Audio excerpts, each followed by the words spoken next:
बस थोड़ा सा। हरे कृष्णा प्रभु जी। हरे कृष्णा।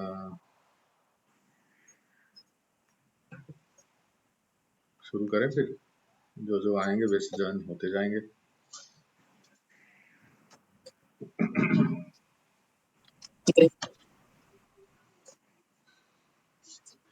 इसलिए इसके लिए मैं हमारे शैलजा देवी माता के पति देव ओमकारेश्वर प्रभु को हार्दिक हृदय से धन्यवाद देता हूँ। उन्होंने ही ये सब सेटअप करा के दिए, और वो हमारे भक्ति वैभव ग्रुप के अनसंग हीरो हैं, जो कभी दर्शन नहीं देते हैं पर हमेशा पर्दे के पीछे रहते हैं।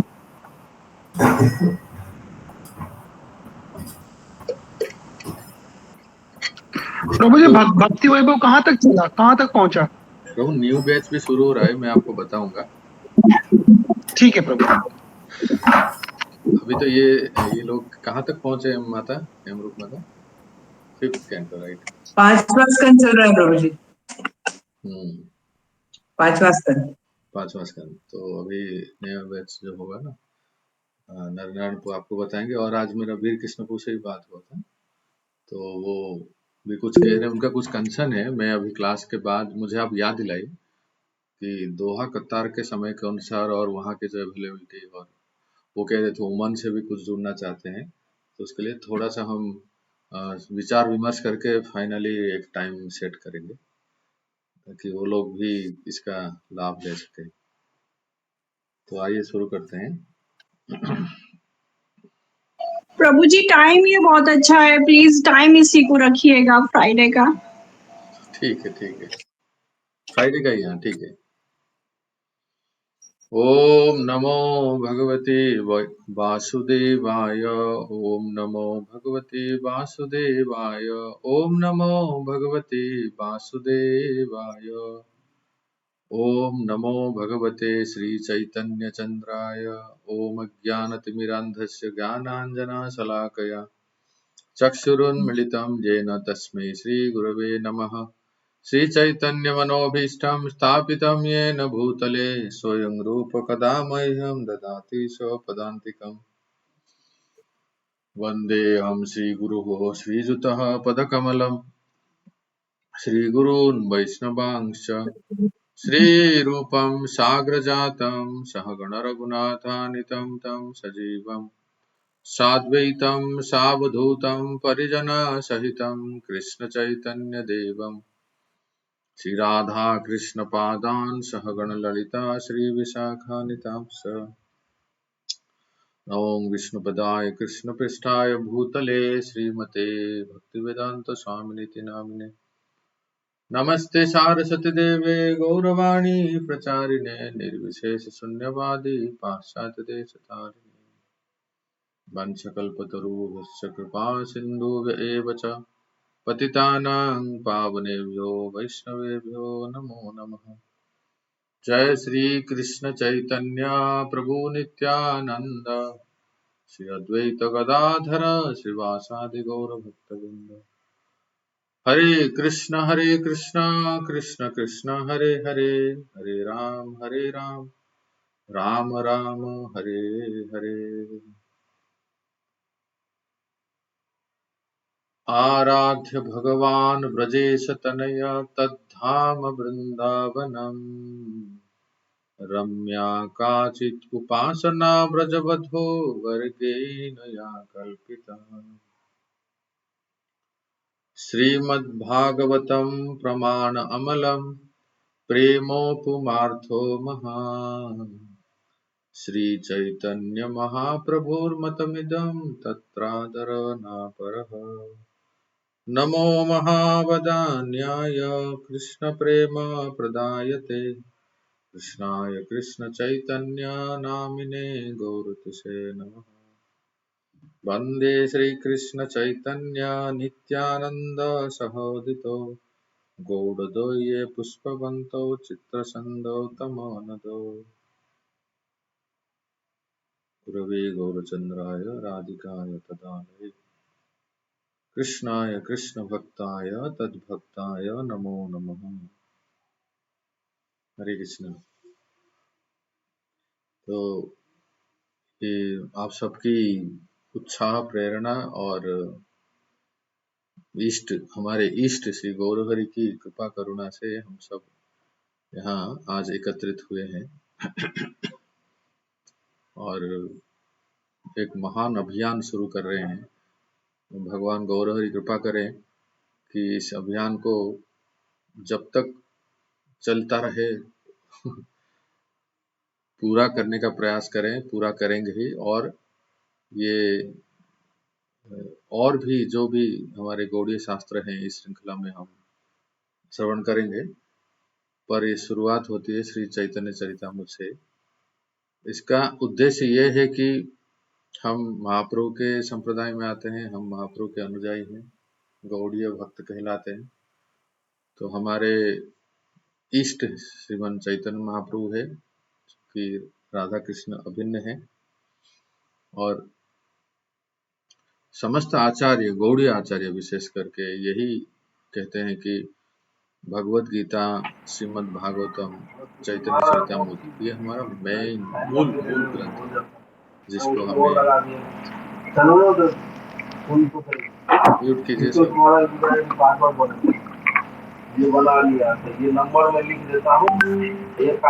बेअंता सरिता माता जी, आप म्यूट हो जाइए प्लीज। तो ये बहुत ही आवश्यक है ये, क्योंकि हम सुनते हैं कथाएं, तो सुने हैं,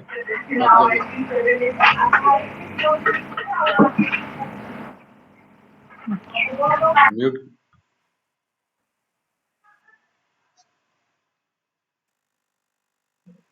कथाएं सुनते हैं, महाप्रभु की लीलाएं तो शुरू से ही सुनते हैं, जब से इस्कॉन में आए।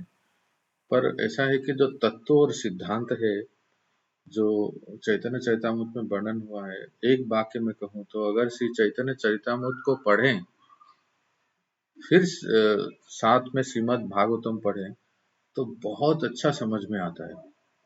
इसका कारण ये है कि भागवत के जो सिद्धांत हैं और जो चरित्र है, वो उसी को ही स्पष्ट रूप में वर्णन किया गया है श्री चैतन्य चरितामृत में। इसलिए आप पूरे चैतन्य चरितामृत में आप यही देखेंगे कैसे ये संबंध है। और एक बहुत खुशी की बात आपको मैं बताऊं कि कई बार मन में ऐसा होता है कि एक तो है कि भगवत गीता, फिर श्रीमद् भागवतम, और फिर श्री चैतन्य चरितामृत इत्यादि ग्रंथ, भक्ति रसामृत सिंधु, प्रभु जी भक्ति शास्त्री, भक्ति वैभव, और क्या क्या करना है, कितना करना है। तो ये सब है। फिर कहते हैं कि जीव गोस्वामी के षट संदर्भ जिसने पढ़ा नहीं है, उसको भागवत समझा ही नहीं ठीक से, ऐसा कहते हैं। आप समझ सकते हैं कि षट संदर्भ कितना महत्वपूर्ण है, जिसको छह संदर्भों को कुल मिला के भगवत संदर्भ कहते हैं। तो उसमें इतना सुंदर जीव गोसाई बात वर्णन कर रहे हैं, तो ये सब कब पढ़ेंगे, कब सुनेंगे?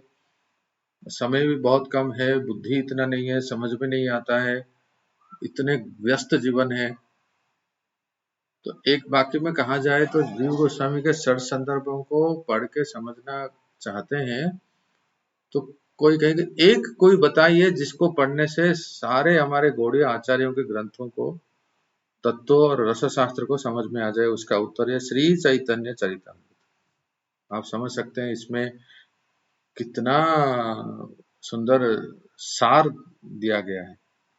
और कविराज गोसाई ने हम सुनेंगे कि इसको कैसे बहुत ही विलक्षण ढंग से रचना किए हैं कि इसमें सभी गोस्वामियों के ग्रंथों का सार है। अगर समय मिले तो अवश्य अन्य ग्रंथ भी पढ़ना चाहिए, पर कम से कम इतना। आप इसे समझ सकते हैं कि श्रील प्रभुपाद ने भागवत को अनुवाद करते समय बीच में ब्रेक दे के पॉज करके रोक के श्री चैतन्य चरितामृत को क्यों अनुवाद किया? भागवत अनुवाद कर ही रहे थे। इसका कारण यह है कि कविराज गोस्वामी को भी जैसे लगा चैतन्य चरितामृत लिखते समय हो सकता है मैं इसको पूर्ण ना कर पाऊं वृद्धावस्था के कारण, और मेरा शरीर पूरा हो जाए, इसलिए मैं आदि लीला में ही समस्त लीलाओं का सम्यक संक्षेप में वर्णन कर लेता हूँ, फिर उसका अगर समय है और आयु है तो फिर मैं उसको विस्तार करूंगा। ये है। तो उसी प्रकार से प्रभुपाद जी ने देखा कि भागवत को अनुवाद कर रहे थे, पर कुछ कारण ऐसा हुआ। एक तो कारण ये कि जब विदेश में प्रचार कर रहे थे उस समय एक बंगाली ऑथर थे, कोई दूसरे डिवोटी नहीं थे वो, पर ऐसे ही मॉडर्न स्कॉलर बंगाली ऑथर, वो श्री चैतन्य चरितामृत इंग्लिश में पब्लिश करना चाहते थे। तो बीबीटी के जितने भक्त थे ना, प्रभुपाद से कहा, प्रभुपाद श्री चैतन्य चरितामृत का इंग्लिश ट्रांसलेशन मार्केट में आ रहा है। प्रभुपाद को बड़ा शॉकिंग लगा कि ऐसे तथाकथित आधुनिक ये लोग जो है तथाकथित विद्वान, ये लोग चैतन्य चरितामृत को अगर मार्केट में लाएंगे तो वास्तविक तत्व ज्ञान को कौन देगा फिर?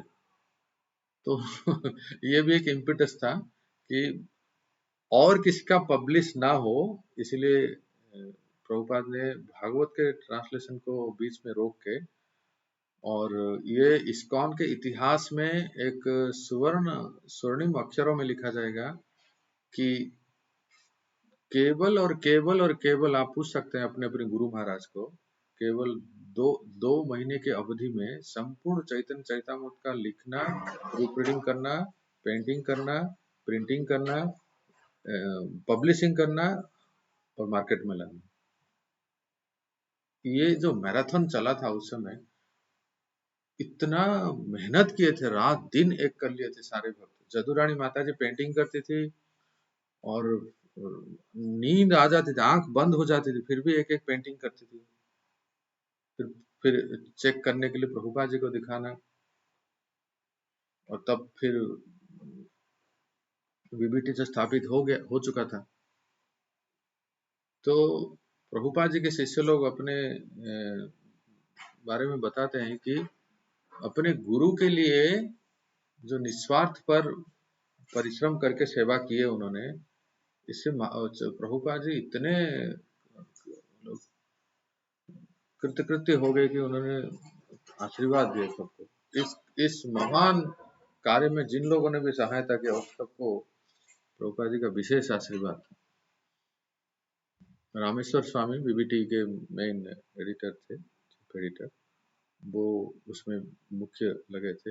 हिज होलीनेस जय द्वैत स्वामी जो कि वो भी एडिटर थे। तो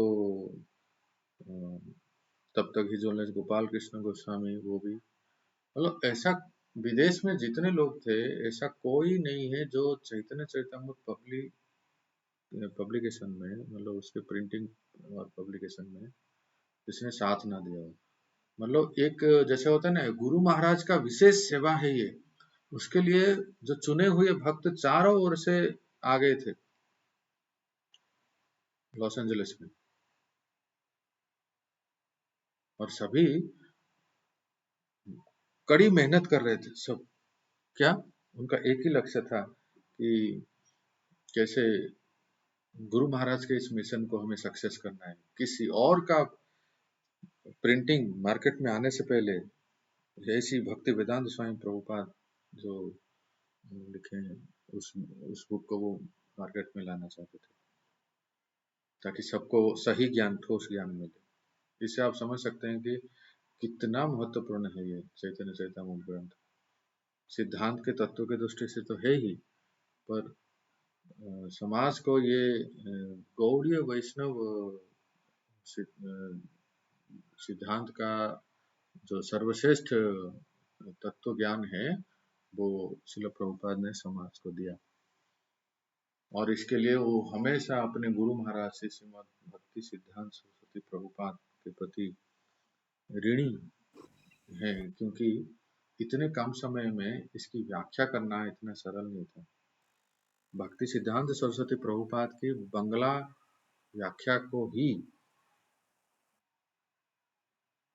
श्री भक्तिवेदांत स्वयं प्रभुपाद ने अनुवाद किया इंग्लिश में। तो किसको अगर बंगाली आता हो, अगर आप भक्ति सिद्धांत सरस्वती प्रभुपाद के बंगाली व्याख्या को अगर आप पढ़ेंगे और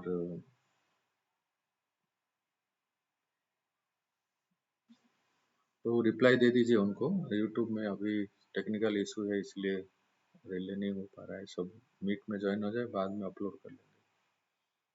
ओमकारेश्वर को हाँ प्रभु जी दे दिया मैसेज। तो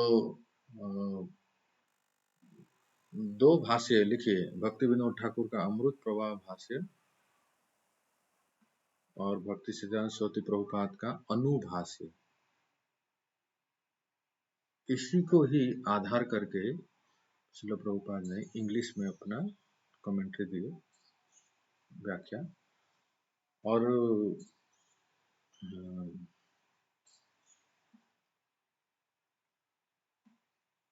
अपना भी कुछ मत है प्रभुपाद का, अपने गुरु महाराज और परम गुरु को तो है ही, उसके अलावा अपना भी उन्होंने व्याख्या किया है।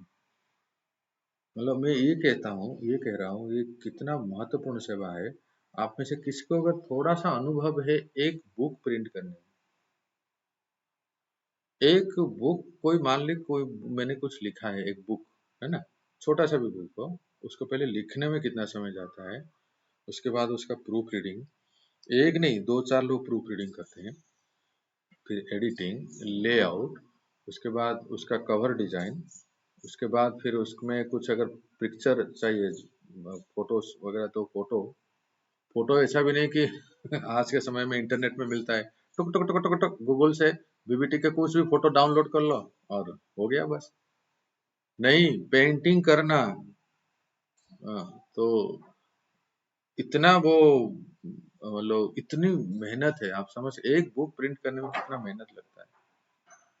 और यहाँ लिखना, प्रभुपाद जी लिखते थे और फिर उसका नहीं लिखना ना, डिक्टोफोन प्रभुपाद रिकॉर्ड करते थे डिक्टोफोन से, फिर उसको सुन के टाइप करना, टाइप करने के बाद एडिट करना, फिर प्रूफ रीडिंग, फिर अलग से पेंटिंग, एक एक पेंट को बना के फिर कंफर्म करना प्रभुपाद जी से। ये जितने भी पेंटिंग है ना चैतन्य चरितमृत में, सब मोस्टली यदुरानी माता जी और उनके टीम जो है वो सब करते थे, तो सब कंफर्म कराना इत्यादि करके 1 साल 6 महीना 1 साल के मेहनत के बाद एक बुक निकलता है। जानते हैं, 6 महीना कम से कम लगता है एक बुक, छोटा सा भी बुक हो, वो पब्लिश होने में, मार्केट में आने में। और इन भक्तों ने कितने महीने में किया? 2 महीने में 9 वॉल्यूम, दिन रात एक करके इन लोगों ने इतना मेहनत करके सेवा की अपने गुरु महाराज के लिए, श्री चैतन्य चरितमृत का प्रिंटिंग और पब्लिश करने में।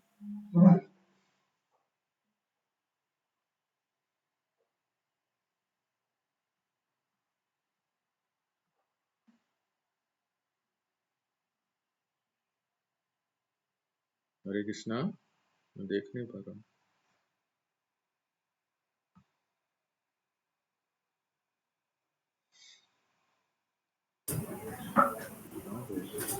हाँ प्रभु जी, आप बस बगल वाला प्रेस कर दीजिए, उधर जाइए वापस। आप छोड़ दीजिए, मैं आपको गाइड कर देता हूँ। 1 सेकंड, आप हैं यहाँ पर, यहाँ पे, ठीक है? आपको पिन कर रहा था मैं, ताकि सब दिखे। तो हाँ, ये इतना बहुत बहुत परिश्रम, बहुत मेहनत से ये प्रभुपाद ने इस संसार को दिया, हम सबको दिया। ये तो हम इसीलिए इसको इतने गंभीरता से लेना है, ताकि प्रभुपाद जी ने जो रात दिन मेहनत करके इसको लिखे हैं, उनके शिष्यों के द्वारा पब्लिश प्रिंट किए हैं, हम हफ्ते में एक बार कम से कम पढ़ लें। कम से कम रोज पढ़े तो अच्छी बात है, कम से कम एक बार ऐसे सब लोग बिल्कुल। तो थोड़ा आज केवल भूमिका हम सुनेंगे, फिर अगली पढ़ाई जो है हम करेंगे तो अगली क्लास से। तो अभी सुनते हैं, पहले है श्री चैतन्य चरिता अमृत। इसका अर्थ लिखिए, बहुत सुंदर अर्थ है। श्री चैतन्य, स्पिरिट को कहते हैं चेतन, अर्थात जैसे कहा जाए तो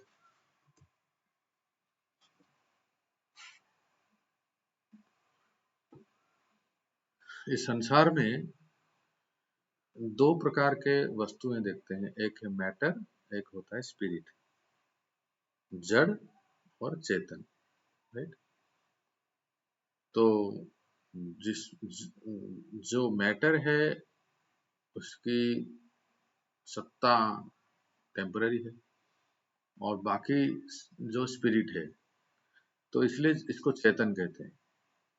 तो कर्म जगत में उपकरण सूत्र से प्राणी मात्र ही जिनके उद्देश्य सब प्रकार का अनुष्ठान करके फल प्राप्त करने में सफल होते हैं, विश्वम्भर ज्ञान विभूत भूमिका में समस्त चैतन्य विशिष्ट जीवों के चरण फल प्राप्ति का एकमात्र सोपान है। तो जो स्पिरिट है, जो चेतन है, उसी से ही चैतन्य आया है, और जो कि समस्त जीव जगत के हृदय में कृष्ण प्रेम की ज्योति जागृत कर दे, वो है श्री चैतन्य। जो सोए हुए जीव हैं उनमें कृष्ण भक्ति की ज्योत जगा के चेतना को जागृत कर दे, वो है श्री चैतन्य। और उनका नाम था, संन्यास नाम था श्री कृष्ण चैतन्य। उनका संन्यास नाम था, महाप्रभु का संन्यास नाम था श्री कृष्ण चैतन्य।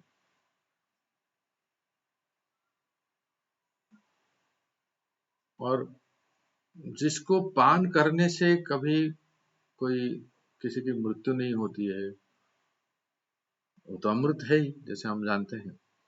तो इस प्रकार से इस अमृत को पान करने से, अर्थात जो चैतन्य की लीलाएं हैं, इस अमृत को पान करने से, मतलब श्रवण करने से भी हम इमोर्टल हो जाते हैं, या हमें मनुष्य जीवन की सर्वश्रेष्ठ उपलब्धि जो प्रेम भक्ति प्राप्त होता है, इसलिए अमृत है।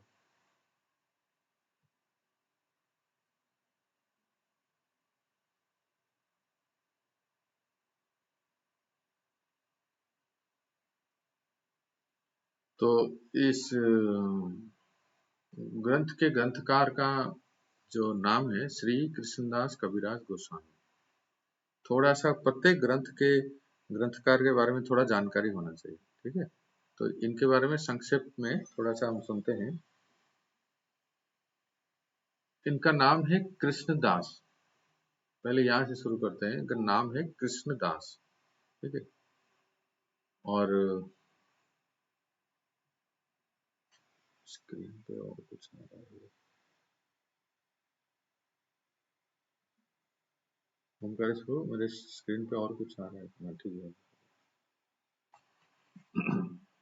तो ये बंगाल में बर्धमान जिले में इनका जन्म हुआ था, और इनके एक भाई थे। इनके भाई के बारे में वर्णन है कि महाप्रभु के तो भक्त थे, पर नित्यानंद प्रभु के प्रति उनकी श्रद्धा नहीं थी। सुनिए, इसके बहुत महत्वपूर्ण प्रसंग आ रहा है। ये कृष्णदास के परिवारों में जो है उसका इतना वर्णन नहीं है, पर ये अपने श्रीमुख से ही अपने भाई के बारे में कह रहे हैं। महाप्रभु में इनकी अटूट श्रद्धा थी, ये साक्षात भगवान है, गौरांग महाप्रभु। पर नित्यानंद प्रभु में इतनी श्रद्धा नहीं थी, जिसके वजह से कृष्णदास इनके भाई से रूठ गए, रुष्ट थे। तो उनको वो कहते थे कि देखो, तुम्हारी ये जो धारणा है ये अद्भुत है, कपड़ा पहनना भी ढंग से नहीं जानते हैं, पागल की तरह रहते हैं, कोई आचार व्यवहार नहीं है। कोई भी साधारण व्यक्ति जिसके ऊपर महाप्रभु की कृपा नहीं है, अगर नित्यानंद चरित्र सुनेगा तो वो एकदम से विश्वास नहीं कर पाएगा कि ये शायद साक्षात भगवान है। बिल्कुल अवधूत। अवधूत मतलब कई बार तो धोती खोल जाती थी, महाप्रभु जाके उस नित्यानंद प्रभु की धोती पहनाते थे, ऐसा भी वर्णन है। जैसे एक घटना बताता हूँ सुनिए। एक बार निमाई विश्वम्बर जब विवाह करने के बाद नित्यानंद प्रभु को बोले, निताई मेरी माँ आई, मराठी और बांग्ला में आई कहते हैं ना, आई बुला रही है, आई बुला रही है, घर में आओ भोजन करने। तो नित्यानंद प्रभु कहे, नहीं मैं नहीं जाता। इससे थोड़ा चलता है उन दोनों में। तो क्यों? क्योंकि मैं किसी पागल के साथ संग नहीं करना चाहता। तो महाप्रभु कहे, तो मैं पागल हूं? मैं किसके लिए पागल हुआ? मैं क्यों पागल हुआ? मेरा संग किसके साथ है?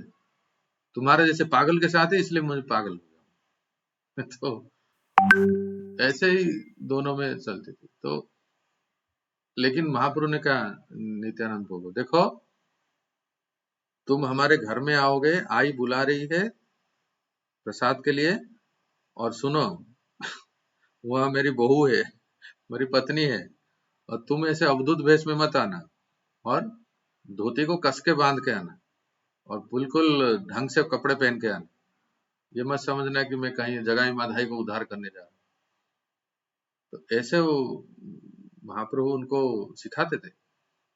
ऐसा क्यों होता था? क्योंकि नित्यानंद प्रभु कृष्ण प्रेम में उन्मत्त होके, जिसको देह गेह की शुद्धि नहीं होती थी, इन सब आचरणों को देख के कोई बिल्कुल समझ नहीं पाता, कोई नहीं। मतलब ये जो थे, ये जो कृष्णदास के भाई थे, इसलिए जो नित्यानंद प्रभु के शरण में नहीं है, जो नित्यानंद प्रभु को मानता नहीं है और गौरांग महाप्रभु को केवल मानते हैं, वो कैसे है जानते हैं? द्विविधो गोरिल्ला के समान है। राइट, याद आ रहा है? द्विविधो एक बानर थे,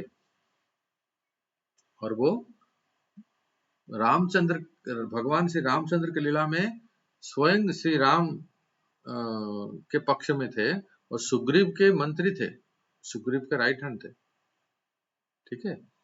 पर लक्ष्मण जी के प्रति उनका भावना सही नहीं था। तो इससे आप समझ सकते हैं कि लक्ष्मण जी की जो गुरु तत्व है, उनके प्रति उनका भावना सही नहीं था। इसीलिए भगवान श्री राम साकेत जाते समय सबको लेके गए, पर द्विविधो गोरिल्ला जो बानर था वो यहीं रह गए।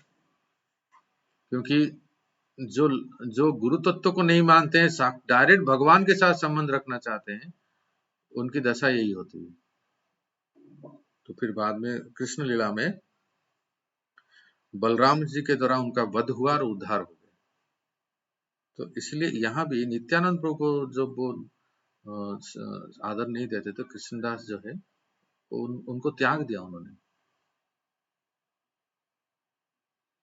और ये इसका अर्थ है, ये उसी समय थे जब महाप्रभु नित्यानंद प्रभु इस धरती पे थे, पंचतत्व थे और सभी लीलाएं कर रहे थे। उसी समय कृष्णदास थे, इस धरती पे थे। जब वो ग्रंथ रचना कर रहे थे, वर्णन आता है कि महाप्रभु और पंचतत्व अप्रकट हो गए। उनके बाद श्री रूप, सनातन, रघुनाथ दास भट्ट गोस्वामी, गोपाल भट्ट, जीव गोस्वामी आदि 6 गोस्वामी, यहाँ तक कि भूगर्भ गोस्वामी, सुन रहे हैं सब लोग ध्यान से, इन पंचतत्व के बाद सेकंड जनरेशन 6 गोस्वामी, इन 6 गोस्वामी भी अप्रकट हो गए। तब तक कविराज गोस्वामी थे, अर्थात उनको सबसे दीर्घायु थे, 90-95 वर्ष तक थे, लगभग 100 वर्ष तक। अर्थात चैतन्य चरितामृत का लिखन ये समस्त गौर पार्षद, गौरांग महाप्रभु, गौर पार्षद और षड गोस्वामी जाने के बाद हुआ है। इसका एक कारण है कि इन लिखते समय, कबीरदास गोस्वामी लिखते समय इन्होंने किसी 6 गोस्वामी के अनुमति ग्रहण की ऐसा कहीं ऐसा वर्णन नहीं है, पर उन्होंने इन सबको देखे हैं, मिले हैं, संग किए हैं, इनसे श्रवण किए हैं, पर सब कुछ मतलब अंतिम क्या कहते हैं, जीव गोस्वामी थे ना सबसे छोटे, उन्होंने जीव गोस्वामी का अंतिम कृति क्या जानते हैं? जीव गोस्वामी की अंतिम कृति है गोपाल चंपू। तो इसका अर्थ है कि कबीरदास गोस्वामी गोपाल चंपू को भी अपने ग्रंथ में उद्धृत करते हैं। इसका अर्थ यह हुआ कि चैतन्य चरितमृत लिखने से पहले इन सारे गोस्वामी के ग्रंथ लिखे हुए थे। इससे ये समझ में आता है कि ये कबीरदास गोस्वामी का सबसे अंतिम कृति है, जिसमें वो सबके बाद लिखे और बहुत लेट एज में लिखे ग्रंथ का रचना की। हाँ, क्या किसको कोई जिज्ञासा है? तो हैंड रेज किया है क्या?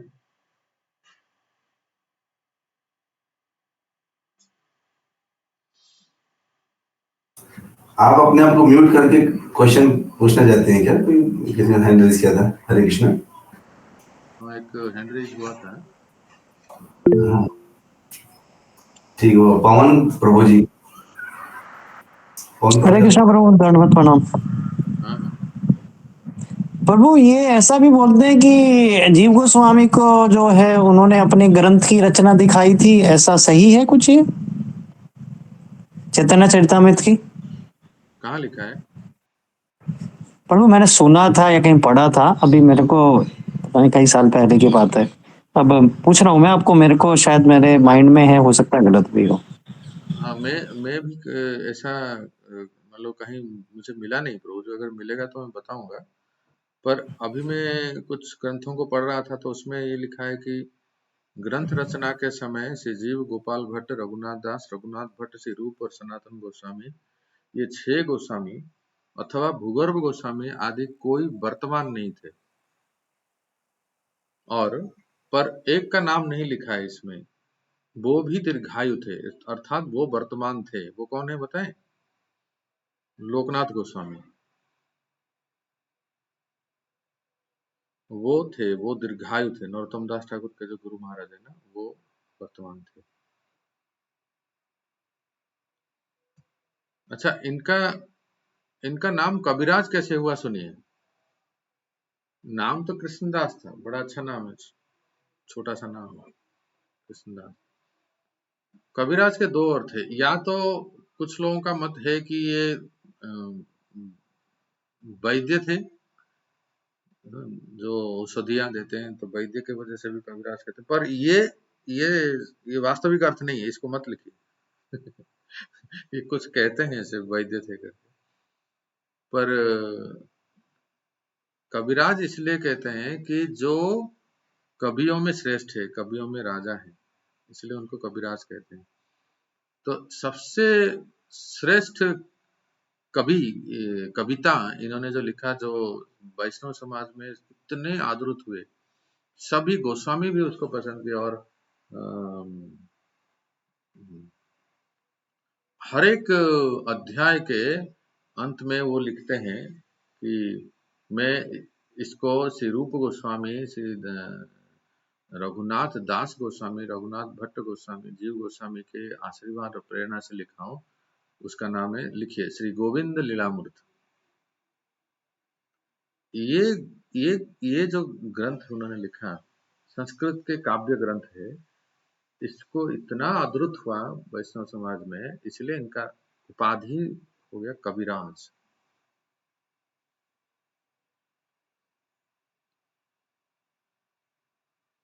गोविंद लीलामृत क्या है कि अष्टयाम, भगवान श्री राधा कृष्ण की अष्टयाम लीलाओं का इसमें वर्णन है।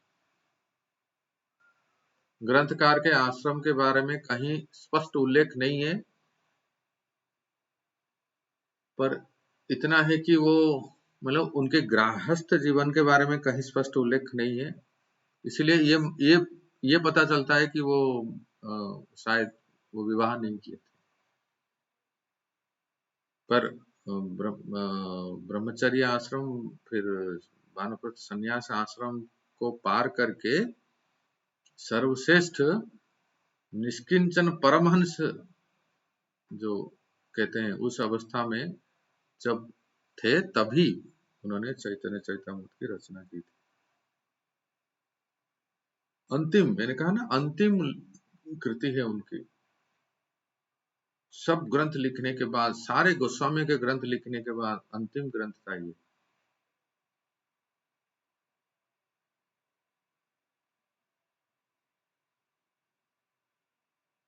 गुरु के बारे में आगे अब हम पढ़ेंगे। प्रभुपाद जी अपने चैतन्य चरितामृत में लिखते हैं कि नित्यानंद प्रभु के ये शिष्य, जैसे वृंदावन दास ठाकुर नित्यानंद प्रभु के शिष्य थे, उसी प्रकार से ये नित्यानंद प्रभु के शिष्य थे कृष्णदास। ठीक है। और नित्यानंद प्रभु ने ही इनको आदेश दिया था कि आप बहुत हो गया अपने बंगाल में रह के, आप अभी वृंदावन जाइए, वहां रह के भजन कीजिए और वहां महाप्रभु की लीलाओं को अब रचना कीजिए।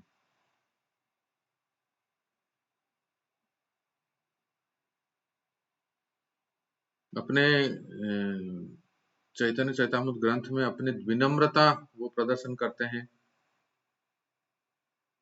कि मैं कितना पापी हूँ। जगाई माधाई होते मुई से पापिष्ठ, पुरी से रकीट होते मुई से लघिष्ठ। मैं जगाई मधाई से भी बड़ा पापी हूँ, मल के कीड़े से भी और नीच हूँ। मोर नाम सुने जई तार पुण्य क्षय। मोर नाम अगर कोई एक बार सुन लेता है ना, या जीवा से बोल देता है, तारा पुण्य क्षय हो जाएगा। और नाम क्या है? कृष्णदास। बताओ ये कोई बात है? मोर नाम, अगर मेरा नाम कोई सुन लेता है तो उसका पुण्य क्षय हो जाएगा। नाम कृष्णदास, कृष्णदास बोलने से पुण्य क्षय होगा, तो कितनी नम्रता देखिए। मोर नाम लय जई तार पपाय। मोर, मेरा नाम को कोई लेगा तो उसका पाप बढ़ जाएगा, ऐसा कहते हैं। तो ये नम्रता से कह रहे हैं। और नाम है कृष्णदास, बड़े नम्र वैष्णव भक्त थे।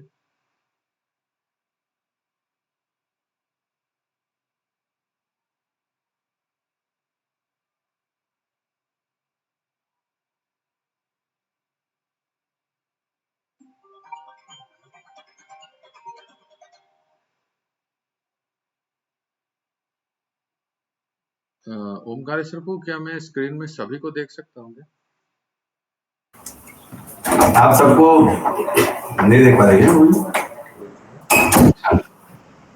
आज पर क्लास में आपके 46 अदर्स लिखे ना, अगर आप क्लिक करेंगे तो आपको दिख रहा है। मेरा माउस नहीं चल रहा, उधर पहुंच नहीं रहा।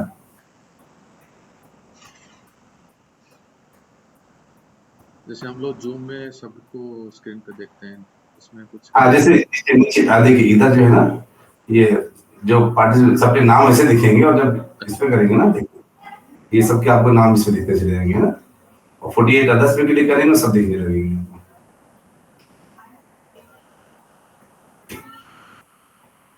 ओके, मतलब स्क्रीन पे ऐसे इसको क्लिक करेंगे तो ये पे दिखेगा। हरे कृष्णा प्रभु। हरे कृष्णा।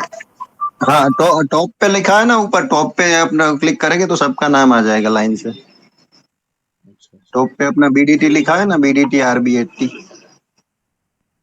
हाँ, PDTR ये हाँ, वहाँ पे ऐसे क्लिक करेंगे सबका आ जाएगा।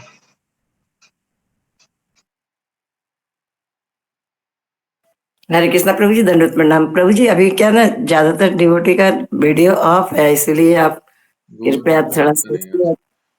तो ओमकारेश्वर को ये बीबीटी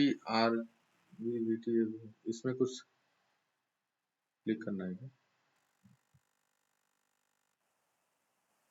हाँ प्रभु, ऊपर क्लिक करेंगे तो सबका नाम आ जाएगा। क्योंकि स्क्रीन पे मैं अपना चेहरा देख रहा हूँ और थोड़े से भक्तों का देख रहा हूँ। ये सेटिंग कर रहे हैं, मैं तब तक थोड़ा सा आगे बढ़ता हूँ। तो तो अगर आप और छोड़ देना तो मैं ये अनपिन कर दूंगा आपको, आप सबको दिखने लगेंगे, मतलब आपको देखें थोड़ा शायद म्यूट में होंगे। हाँ।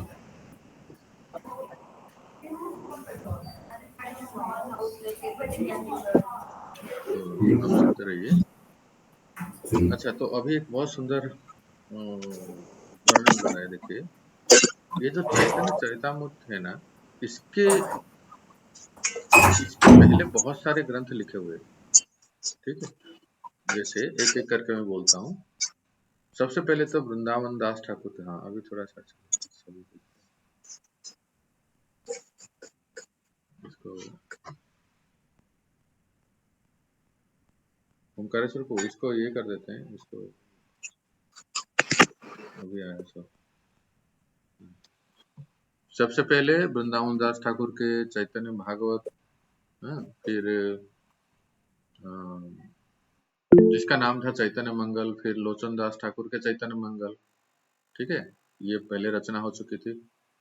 मुरारी गुप्त की चैतन्य चरित, मुरारी गुप्त की चैतन्य चरित, ये भी रचना हो चुका था। तो इन सब ग्रंथों का पहले से रचना हो चुकी थी।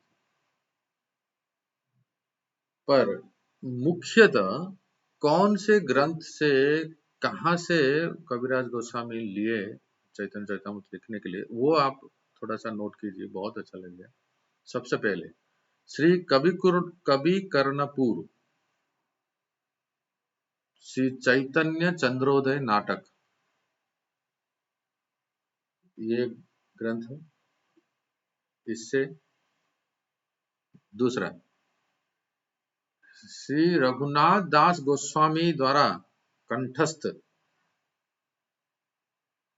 श्री स्वरूप दामोदर गोस्वामी की कड़चा,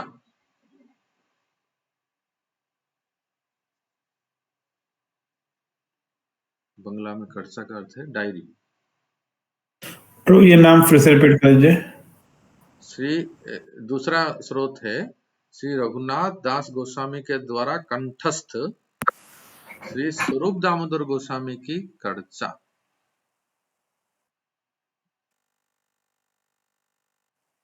अर्थात इसका अर्थ ये है कि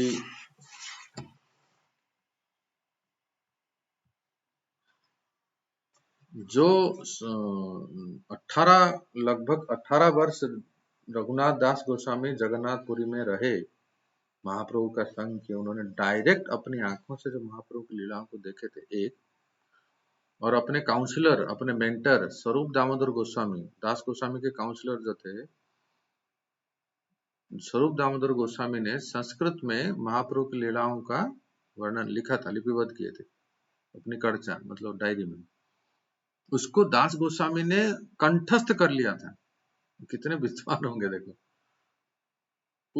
उसी को जो कंठस्थ किए थे, और उन्होंने दास गोस्वामी ने जो पुरी में रहते समय जो उन्होंने लीलाओं को अपने स्वचक्षु से देखे थे, उन लीलाओं को राधा कुंड में रह के प्रत्येक दिन 3 घंटा क्लास होती थी। 1 घंटा में आप लोग हरि बोल बोलते हो। ठीक है, लाइव क्लास होगा, ये ऑनलाइन जूम नहीं होगा तो बहुत अच्छा लगता है सुनने को। टेक्नोलॉजी में थोड़ा सा फेडअप हो जाते हैं नहीं। राधा कुंड में रह के दास गोस्वामी प्रत्येक दिन 3 घंटा क्लास देते थे, और उसी को कविराज गोस्वामी डायरेक्ट सामने बैठ के सुने थे। ठीक है, तो ये उनका मेन स्रोत है। और इसके अलावा जो उस समय वृंदावन के जितने गोस्वामियां थे, उनके संग से, बाकी गोस्वामियों से बाकी गोस्वामियों के संग से जो जो उन्होंने सुने थे, ये सब इत्यादि, इस सब को उन्होंने संकलन किया था। और अपने खुद की तो विद्वता वो सब है। आप देखोगे कोई भी कितने सारे शास्त्र पुराणों को वो उद्धृत करते हैं प्रमाण देने के लिए। वेद, उपनिषद, संगीता, तापणे, पंचरात्र, सूत्रगण, धर्मशास्त्र, पुराण, पूर्वाचार्य सभी को उद्धृत करते हैं अपने पूरे इसमें। तो इसलिए चैतन्य चंद्रोदय नाटक, वृंदावन दास ठाकुर के चैतन्य भागवत, स्वरूप दामोदर गोस्वामी की कड़चा और वृंदावन के गोस्वामियों से श्रवण।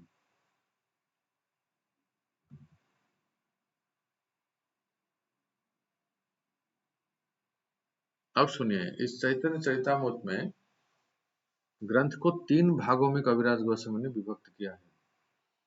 आदि लीला, मध्य लीला, सीतानोई माता जी कुछ कह रहे हैं क्या? अच्छा, सरस्वती माता आप कुछ पूछ रहे थे? अनम्यूट कीजिए, अनम्यूट कर सकते हैं, अनम्यूट।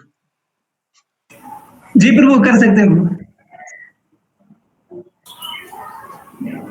हरे कृष्ण प्रभु।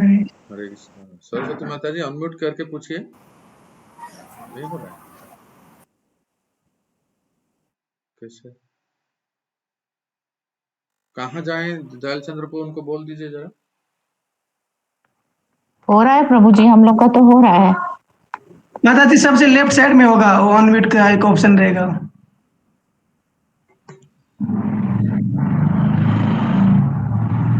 अच्छा, देखते हैं जब तक वो अनम्यूट करते हैं।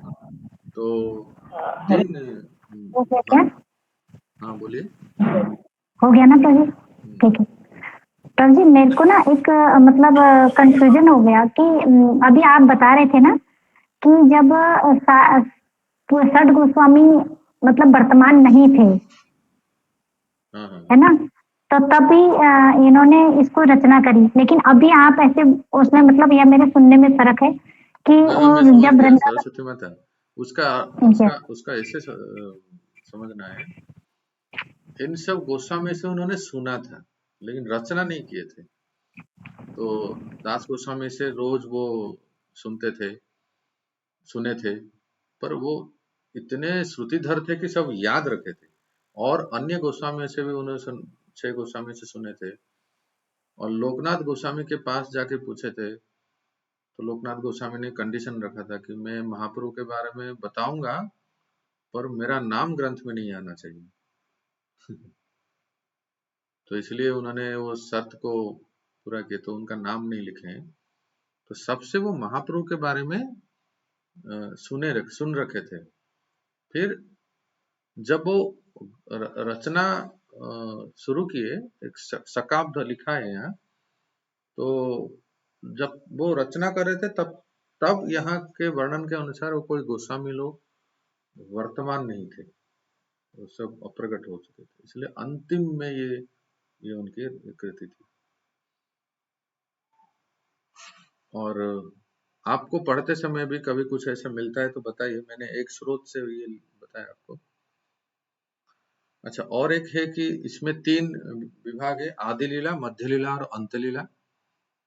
तो नोट कर सकते हैं, आदि लीला में 17 अध्याय है, मध्य लीला में 25 अध्याय है, 25 है, और अंत लीला में 20 अध्याय है। तो कोई मैथमेटिक्स में एक्सपर्ट है तो बताइए कितने हुए? 17 प्लस 25, ओमकारेश्वर को कैलकुलेट। 17 प्लस 25 प्लस 20, 62 प्रभु जी। 62 प्रभु जी। 62 प्रभु जी। तो चैतन्य चरितामृत में टोटल 62 है। ठीक है। अब कह रहे हैं, तीनों लीलाओं के विभिन्न अध्यायों में लिखित विषय समूह का वर्णन सूत्र आकार में प्रत्येक लीला के अंतिम अध्याय में, अर्थात आदि लीला के 17वें अध्याय में, मध्य लीला के 25वें अध्याय में और अंत लीला के। कविराज गोस्वामी का चैतन्य चरितामृत का लिखने का एक बहुत सुंदर शैली ये है, प्रत्येक लीला के प्रारंभ में और अंत में उस आदि लीला में क्या कौन कौन सी लीलाओं का वर्णन है उसका एक संक्षेप में सूची बना लेते हैं। उसी प्रकार से मध्य लीला में देखेंगे तो मध्य लीला के शुरुआत में, प्रारंभ में और विशेष करके अंत में, वो मध्य लीला में क्या क्या है एक बार हम मान लो पढ़ लेते हैं ना, उसके बाद वो अंतिम अध्याय में उसका पूरा संक्षेप में एक सार के रूप में दे देते हैं। उसी प्रकार से अंत्य लीला में भी इससे ऐसा क्यों उन्होंने लिखा है, इसका सुंदर कारण बताते हैं, सुनिए।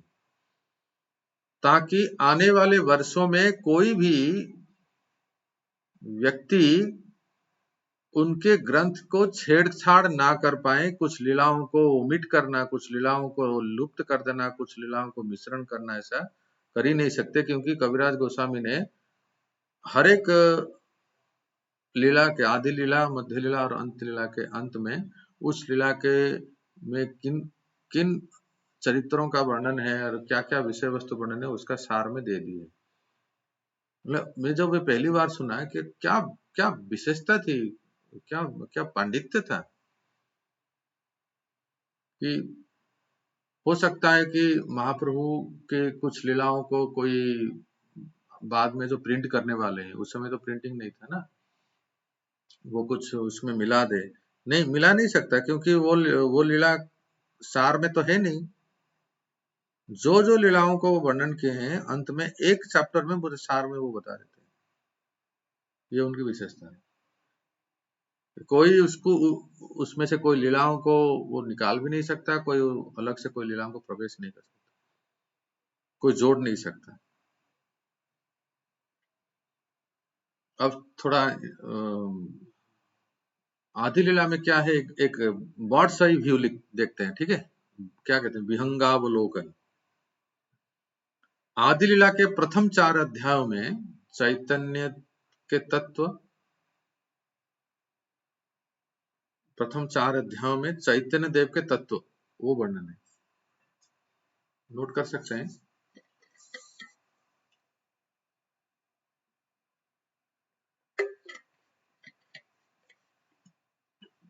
पांचवें अध्याय में नित्यानंद तत्व और छठे अध्याय में श्री अद्वैत तत्व। यहां तक होने के बाद फिर पहले जो जो लिखे थे उसको थोड़ा व्याख्या करते हैं। फिर 7वें अध्याय में महाप्रभु का निज तत्व, आपके पास तो ग्रंथ है ही, आप देख सकते हैं, मैं बस लिस्ट आउट करके पढ़ते जा रहा हूँ। 7वें अध्याय में निज तत्व, महाप्रभु का निज तत्व, और फिर नित्यानंद तत्व, फिर प्रकाश तत्व जो अवतार में अद्वैत तत्व, शक्ति में गदाधर तथा शिवास आदि भक्तों का तत्व सम्मिलित वर्णन हुआ है 7वें अध्याय में। 7वें अध्याय में महाप्रभु का तत्व, नित्यानंद जो प्रकाश है, अद्वैत जो अवतार है, गदाधर जो शक्ति है और शिवास जो भक्त है, उनका वर्णन है। प्रथम 4 अध्यायों के पहले, प्रथम 4 अध्यायों के पहले में श्री चैतन्य का तत्व साधारण रूप से, और दूसरे में विशेष रूप से, तीसरे में प्रपंच के अवतरण का बाह्य उद्देश्य और चौथे में अवतरण के आंतरिक। तो पहला 4 अध्याय ना चैतन्य चरितामृत के आदि लीला के, उसके प्रथम अध्याय में महाप्रभु के तत्व का साधारण रूप से, फिर दूसरे अध्याय में विशेष रूप से चर्चा की, तीसरे अध्याय में महाप्रभु क्यों अवतार हुए उसका बाह्य कारण, चौथे अध्याय में महाप्रभु के अवतरण का अंतरंग कारण वर्णन किए। ये इस प्रकार से इस 7 अध्याय होने के बाद 8वें अध्याय में ग्रंथ की भूमिका और अपना परिचय देते हैं, ग्रंथ का परिचय, और कैसे प्रेरणा मिली इस ग्रंथ को रचना के लिए, रचना करने के लिए, उसका भी वर्णन करते हैं, जिसमें वो एक भक्त का उदाहरण देते हैं। गोविंद देव मंदिर के पुजारी पंडित श्री हरिदास, उस समय गोविंद देव मंदिर कहाँ था, कहाँ था, वृंदावन में ही था, जयपुर में नहीं, वृंदावन में था। तो वृंदावन में गोविंद देव मंदिर में एक पुजारी रहते थे, जिनका नाम था पंडित हरिदास। उनमें वैष्णवों के 26 गुण, सबके सब 26 गुण जो क्वालिटी है उनमें प्रकट थे। तो कबीरदास गोस्वामी उनका उदाहरण देते थे कि कैसे वो गोविंद देव मंदिर में वो रोज चैतन्य चरितामृत की कथा करते थे। तो इसके बाद 9वें अध्याय में महाप्रभु के भक्ति कानन के माली के रूप में वर्णन किया गया है कि महाप्रभु एक जैसे भक्ति रूपक बगीचा के माली हैं। और 10वें अध्याय में 10वें से लेके 12वें अध्याय 3 अध्यायों में महाप्रभु के निज पार्षदों की शाखा, एक महाप्रभु हैं जो वृक्ष के, कृष्ण प्रेम वृक्ष के मूल, ट्रंक को हिंदी में क्या कहते हैं? तना कहते हैं क्या? तना। हाँ, तना, मूल वो हैं। फिर उसके जो शाखा प्रशाखा ऐसे ऐसे जो होते हैं, उसमें कौन कौन भक्त हैं उन सब का वर्णन आ रहा है इसमें। वो 3 अध्याय में 10वें से लेके 10, 11, 12 3 अध्यायों में शाखा प्रशाखा, नित्यानंद शाखा, अद्वैत शाखा, सारे भक्तों का नाम वर्णन है। इतने सारे गौड़ीय पार्षद हैं। आदि लीला के पहले अध्याय से लेके 12वें अध्याय तक सभी अध्यायों में चैतन्य चरितामृत का प्रारंभिक उद्घाटन या पूर्व लक्षण कहा जा सकता है। आदि लीला के 13वें से लेके अंत 17वें अध्याय तक अंतिम 5 अध्यायों में वास्तव में गौर लीला शुरू होती है। 13वें से लेके 17वें तक ये 5 अध्याय में महाप्रभु की लीला शुरू होती है, जो कि बहुत संक्षेप में, जो आप चैतन्य भागवत कभी सुनते हो या पढ़ते हो, उसमें जो डिटेल में विस्तार में वर्णन है, उसी को कबीरदास गोस्वामी संक्षेप में महाप्रभु का जन्म, फिर शैशवावस्था, प्रौगंध, किशोर, फिर विद्वता, फिर एक एक पद में ही, फिर ईस्ट बंगाल क्या कहते हैं, जो पूर्व बंग बांग्लादेश, उस वहां की यात्रा, लक्ष्मी प्रिया से विवाह, लक्ष्मी प्रिया का देहांत, फिर विष्णु प्रिया से विवाह, ये सब सब सब जो चैतन्य भागवत में इतना डिटेल में वर्णन है, वो चैतन्य चरितामृत के आदि लीला में ही प्रोगंड लीला, कैशोर लीला, यौवन लीला, गृहस्थ लीला, सबको उन्होंने पूरा कर दिया। इसलिए चैतन्य भागवत को श्री चैतन्य चरितामृत का पूर्व भाग और श्री चैतन्य चरितामृत को चैतन्य भागवत का उत्तर भाग कहा जाता है। पर श्री चैतन्य चरितामृत में श्रीमन महाप्रभु के संन्यास आश्रम में अवस्थित काल की लीलाओं को विशेष रूप से वर्णन करते हैं कबीरदास गोस्वामी, जो इतना विशेष वर्णन चैतन्य भागवत में नहीं।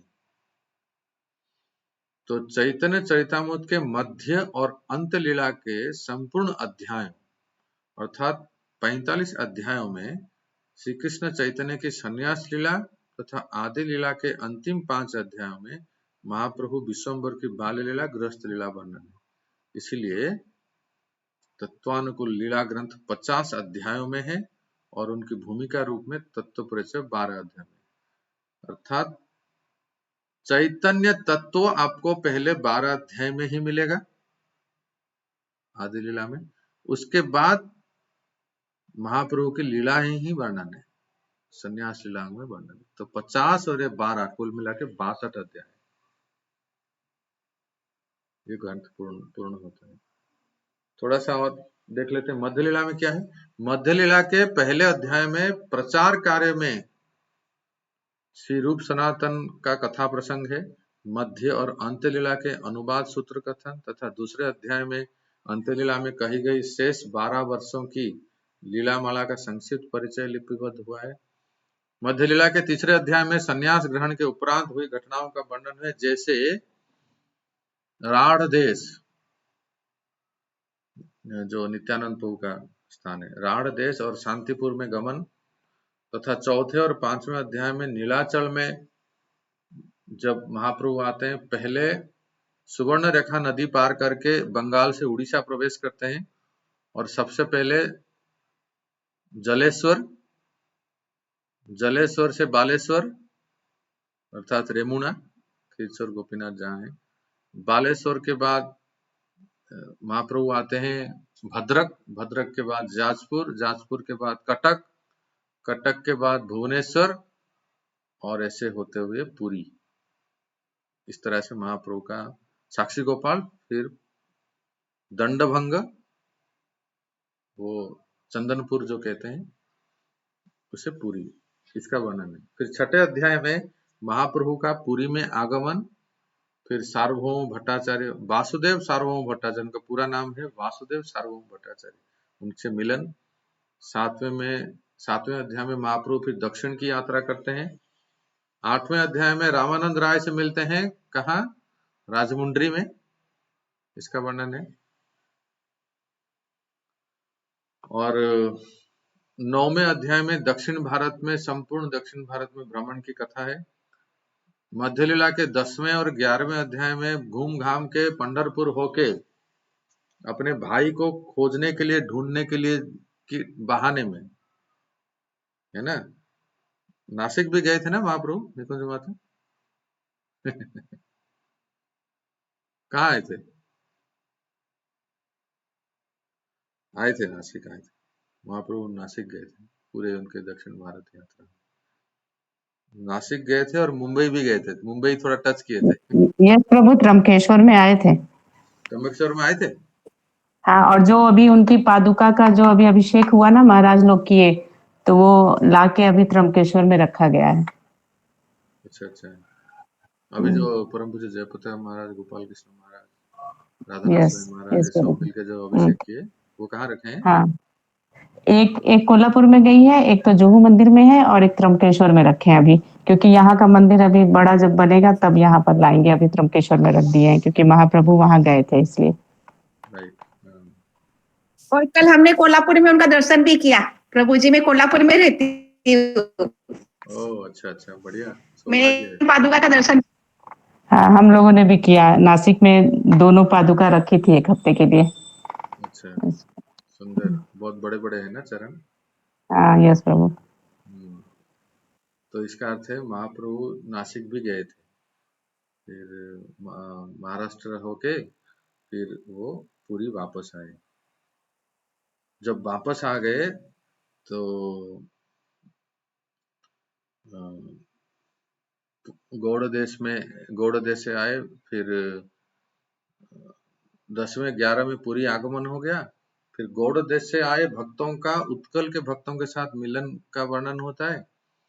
फिर मध्य लीला के 12वें 13वें और 14वें 3 अध्यायों में महाप्रभु का पुरुषोत्तम में अवस्थान और जगन्नाथ रथ यात्रा का बहुत सुंदर वर्णन होता है। 15वें अध्याय में, मध्य लीला के 15वें अध्याय में महाप्रभु देखते हैं कैसे बंगाल के भक्त लोग विदाई ले रहे हैं। मतलब एक बार जब आते थे 4 महीना पुरी में रुकते थे, क्योंकि उस समय तो कोई ट्रेन नहीं थी, कुछ ऐसे सुविधा नहीं थी ना, तो पैदल आते थे, आने में ही 2 महीने लग जाता था। फिर यहाँ 4 महीने रुकते थे और जाने में 2, तो 6 महीने तो उनकी यात्रा में ही चले जाते थे। अपने घर में 6 महीने रहते थे बंगाल में। ये सब वर्णन है। 16वें में महाप्रभु वृंदावन यात्रा के लिए सोचे कि वृंदावन चलें, पर नहीं जा पाए। कहाँ तक गए कौन बताएगा? वृंदावन जाने के लिए सोचे, पर राम के लिए नहीं, कन्हई नाटशाला। कन्हई नाटशाला। तो हेमरूप माता आपने जो भेजा है वो कहाँ का वीडियो है? महाराज जी जो निताई कह रहे हैं कन्हई नाटशाला गए क्या? ये अभी कलकत्ता में, मायापुर का बोल रहे हैं। अच्छा, मायापुर का। इतने संख्या में भक्त लोग। हाँ, बहुत सुंदर। अभी ये शुरू होगा ना नवदीप मंडल परिक्रमा, तो सब इतने संख्या में भक्त लोग आए हैं, तो नहीं जा पाए। फिर रामकली, कन्हई नाटशाला तक गए, रामकली में रूप सनातन से मिले, फिर वहां से लौट आए। 17वें अध्याय में फिर से प्रयास किए महाप्रभु वृंदावन जाने के लिए। तो वन पथ में पुनः वृंदावन यात्रा, कौन से वन से होते हुए गए, किसको याद है? झारखंड। झारखंड अभी दर्शन किए प्रभु हम, अच्छा, यात्रा में गए थे तो ओहो, बहुत अच्छा। बहुत सुंदर दर्शन है। ओ, गुरु महाराज के साथ गए थे? जी जी जी प्रभु जी। बहुत बढ़िया। झारखंड, चरण पहाड़ी। चरण पहाड़ी, हाँ, बहुत अच्छा। हाँ प्रभु। फिर 18वें अध्याय में महाप्रभु पूरे वृंदावन में भ्रमण करते हैं, गोवर्धन परिक्रमा, 12 वनों का परिक्रमा, सब वर्णन है। पर उनका उन्माद इतना बढ़ने लगा कि उनके सेवक का नाम क्या था? बलभद्र भट्टाचार्य। बलभद्र भट्टाचार्य को लगा कि महाप्रभु को ज्यादा समय वृंदावन में नहीं रख सकते, क्योंकि वो कभी यमुना में कूद जाते थे। ऐसा सोच के उनको बहाने से क्या बोले, महाप्रभु माघ मेला चल रहा है, कहाँ? प्रयागराज में, चलिए प्रयागराज चलते हैं। इसलिए महाप्रभु को इसी समय, अभी माघ चल रहा है ना, कल माघ पूर्णिमा है ना, राइट? हाँ, तो महाप्रभु को वहां ले गए, माघ प्रयागराज में। 19वें अध्याय में प्रयाग में श्री रूप की शिक्षा, 20वें से लेके 25वें तक 6 अध्याय में काशी में सनातन गोस्वामी को शिक्षा का वर्णन है।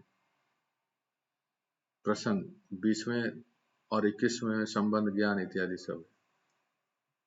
और फिर प्रकाशानंद सरस्वती मायावादियों का उद्धार।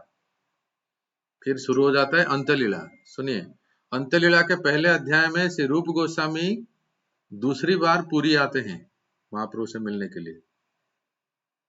और रूप गोस्वामी जब आते हैं तो एक गांव आता है जिसका नाम है सत्यभामापुर, और उस गांव में सत्यभामा आके रूप गोस्वामी को स्वप्नादेश देते हैं, देखो तुम जो ग्रंथ रचना कर रहे हो उस ग्रंथ को 2 भाग में विभाजित करो, ब्रज लीला को अलग और द्वारका लीला को अलग।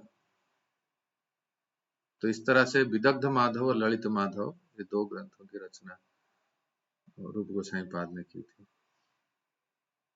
ये वर्णन आता है। और प्रत्येक वर्ष जो रथ यात्रा के लिए आते थे बंगाल से, उनका यात्रा मैनेजर थे शिवानंद सेन।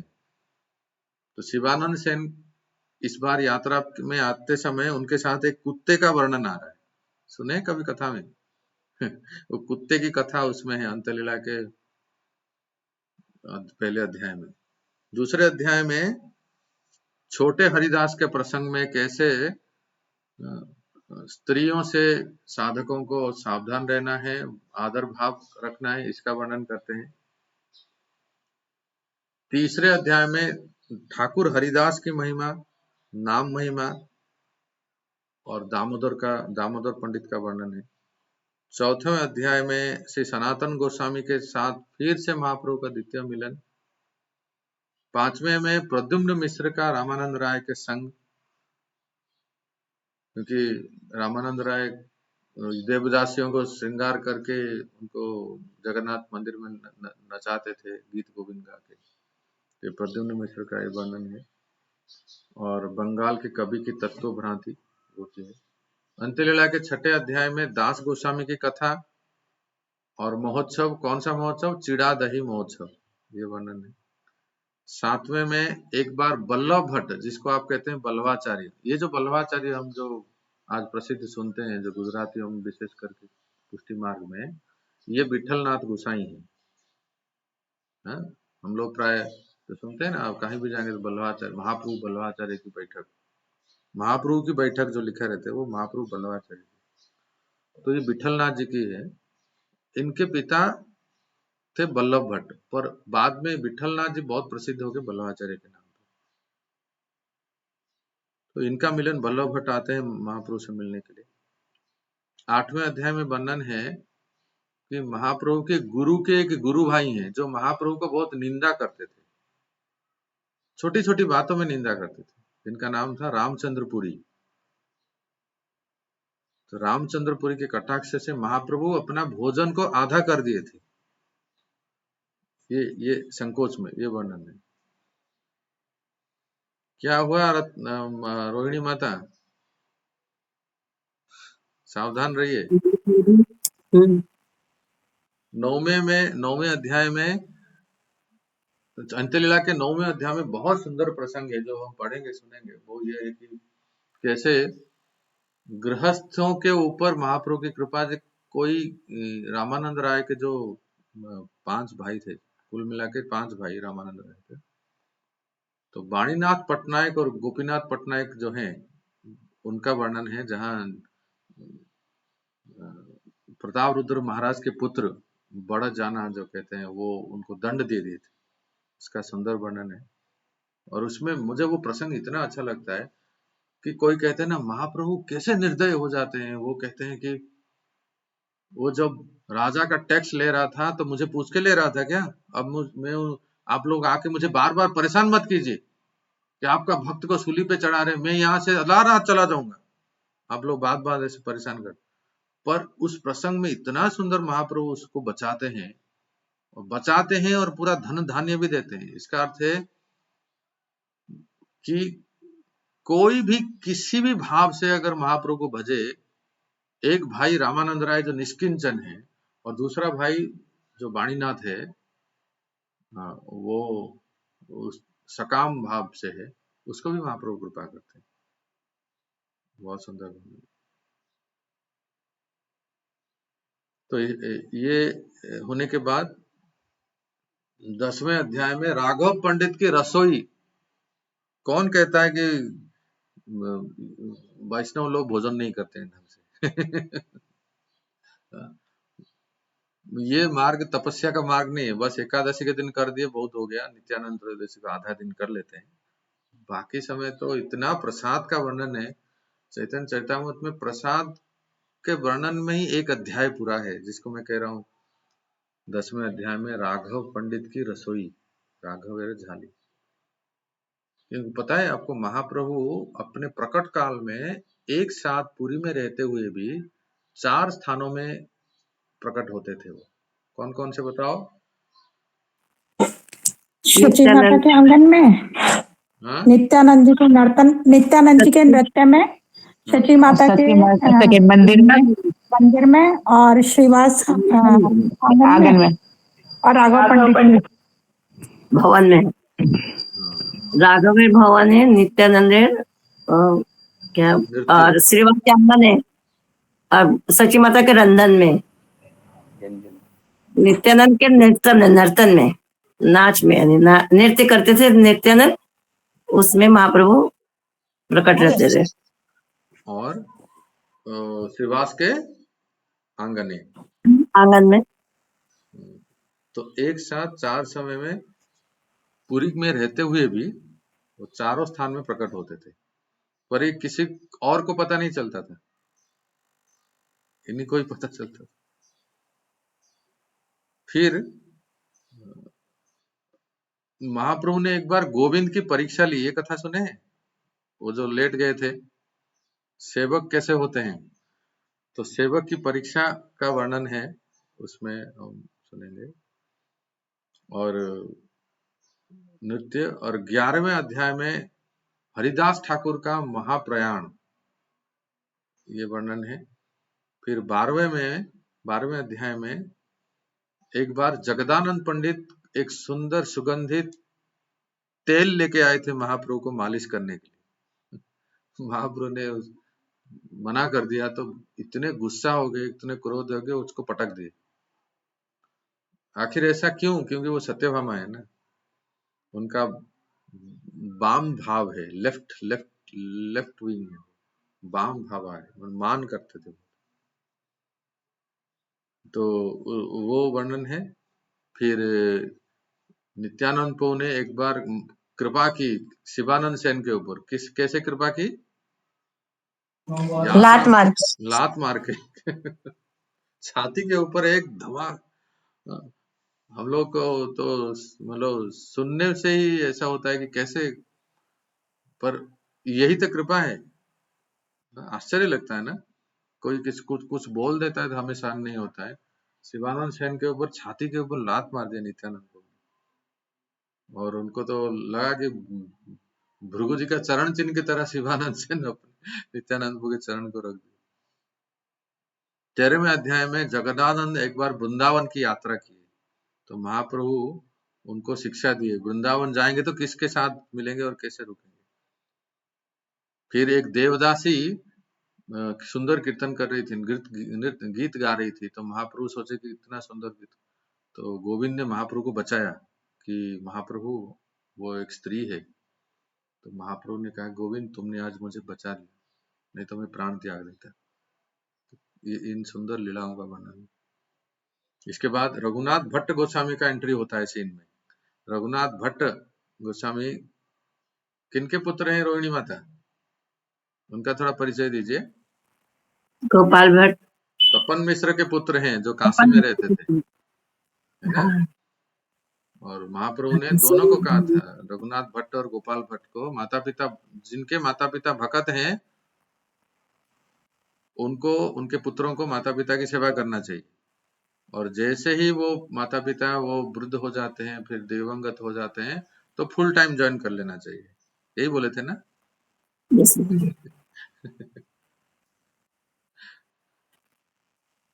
14वें और 15वें अध्याय में महाप्रभु की दिव्योन्माद, अंतरदशा में वृंदावन की उपलब्धि, श्री कृष्ण अन्वेषण, यहाँ से तो एकदम बहुत ही अंतरदशा और बहुत ऊंचे स्तर का भावों का वर्णन। 16वें अध्याय में कालिदास का वर्णन है, जो महाप्रभु की झूठा लेते थे, चरण जल पिए थे। वैष्णव उच्छिष्ट का प्रसंग है। कवि कर्णपुर की छोटे बचपन की लीला का वर्णन है। कृष्ण अधर्म। 17वें अध्याय में गायों के बीच में अंतरदशा। 18वें अध्याय में समुद्र के बीच में अंतरदशा। एक बार समुद्र को यमुना समझ के कूद गए थे, कोणार्क में जाके लगे थे, ये वर्णन है। श्री कृष्ण अधर्म। फिर 19वें अध्याय में विप्रलंब अवस्था। 20वें अध्याय में महाप्रभु की अंतिम शिक्षा, जिसका नाम है शिक्षाष्टकम, और अंतलीला का सूत्र वर्णन। फिर अंत में ग्रंथ समाप्त और ग्रंथकार का दैन्यता का वर्णन। तो भक्तों, संक्षेप में ओवरव्यू पूरा श्री चैतन्य चरितामृत का आज हमने सुना, और फिर अगले हफ्ते से हम धारावाहिक रूप से एक एक श्लोक के ऊपर चर्चा करेंगे। मैं आप सबसे विनती करता हूं कि आप अपना ग्रंथ भी साथ में लेके रखिए। हो सके तो हम स्क्रीन शेयर भी करेंगे, अगर जहाँ अब तो ग्रंथ आज मैंने पढ़ा नहीं ना, ग्रंथ जब पढ़ेंगे तो स्क्रीन शेयर भी करेंगे। पर आप भी अपना ग्रंथ और नोटबुक लेके रखिए, जहाँ जहाँ, क्योंकि तत्वों का वर्णन है, जहाँ जहाँ कुछ पॉइंट होगा तो आप उसको लिख सकते हैं। बहुत सुंदर व्याख्या है। तो एक बात मैं कहना चाहता हूँ कि ये समय सही है, थोड़ा सा हम आगे पीछे कर सकते हैं। वीर कृष्ण प्रभु देखिए यहाँ हमारे साथ हैं, जो कतार से हैं, और वीर कृष्ण प्रभु बड़े अच्छे प्रचारक हैं और चक्रपति हैं, जो प्रचार करते हैं। तो वीर कृष्ण प्रभु का एक आग्रह है, मैं चाहता हूँ कि हम सब थोड़ा सा एक दूसरे को सहायता करें और थोड़ा सा टाइम एडजस्ट करें, ताकि ये सौभाग्य हम सभी भक्तों को मिले। यस वीर कृष्ण प्रभु, आप बोलिए, अनम्यूट कीजिए। तो थोड़ा आवाज नहीं आ रही है। ऐसा कीजिए, आप ईयरफोन निकाल दीजिए।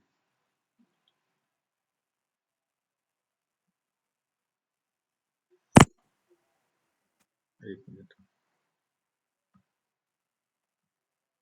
कृष्ण प्रभु हैं तो इसमें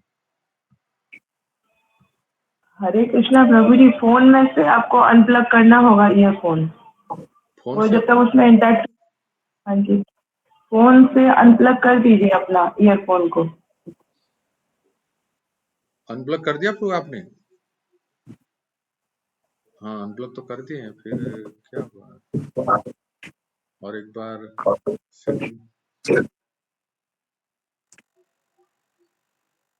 हरे कृष्णा कृष्ण कृष्ण।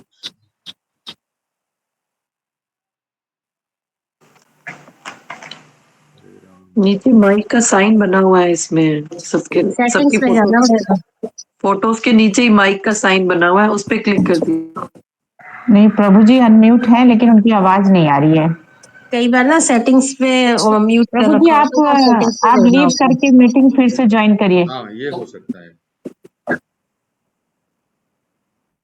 प्रभु जी तब तक मैं एक प्रश्न पूछूं? हाँ, एक मिनट वीर कृष्ण वो फिर से आप ज्वाइन कीजिए तो तब आ जाएगा आपका आवाज। क्विट करके फिर से ज्वाइन कीजिए। हेमरुख माता, यस। प्रभु जी सीसी में इतने सारे कैरेक्टर्स हैं तो उसके नाम याद नहीं रहते हैं, तो कैसे याद रखें? एक प्रसंग आज मैं पढ़ रहा था, उसमें ऐसा लिखा है कि कोई किसी भक्त का भजन में मन नहीं लग रहा और मतलब वासनाएं आते हैं और भौतिक चिंताएं। मैं सुन के हैरान हो गया, पढ़ के हैरान हो गया। ऐसा लिखा है उसको अपने गुरुवर्ग वैष्णव का नामों को उच्चारण करके बोलना है और दाहिने भाव से प्रार्थना करना है। सुन लीजिए आप अपने गुरु के नाम से, प्रभुपाद, भक्ति सिद्धांत सरस्वती प्रभुपाद, सारे गुरु वर्ग और वैष्णव का नाम। थोड़ा ये म्यूट कीजिए तो आपका। हाँ, तो मैंने ये ब्रज में ऐसे सुना था कि भक्तमाल चरित्र कथा में ऐसे लोग कहते हैं कि भक्तों का नाम अगर बोलते हैं तो उन भक्तों की कृपा मिलती है और फिर हमें भजन में बहुत सहायता होती है। तो मुझे आपसे आपका ये प्रश्न सुन के मुझे याद आ रहा है कि यथासंभव याद करें जितने।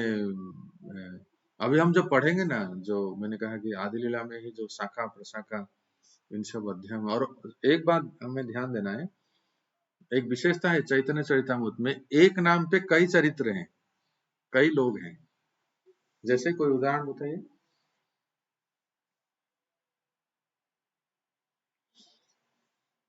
वासुदेव है ना,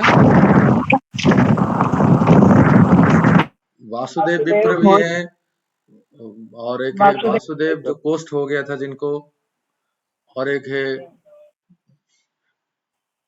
वासुदेव घोष बोले करी जोड़ो हाथ, जय गौर सही कृष्ण सही जगन्नाथ। तो एक नाम के कई चरित्र हैं। तो ये सब भक्तों का नाम लेना भी बहुत बड़ा पवित्र है। सही कह रहे हैं आप। वीर कृष्ण प्रभु ज्वाइन हो पाए? हरे कृष्णा प्रभु। हाँ हाँ, हरे कृष्णा प्रभु। अभी आ रहा है ना।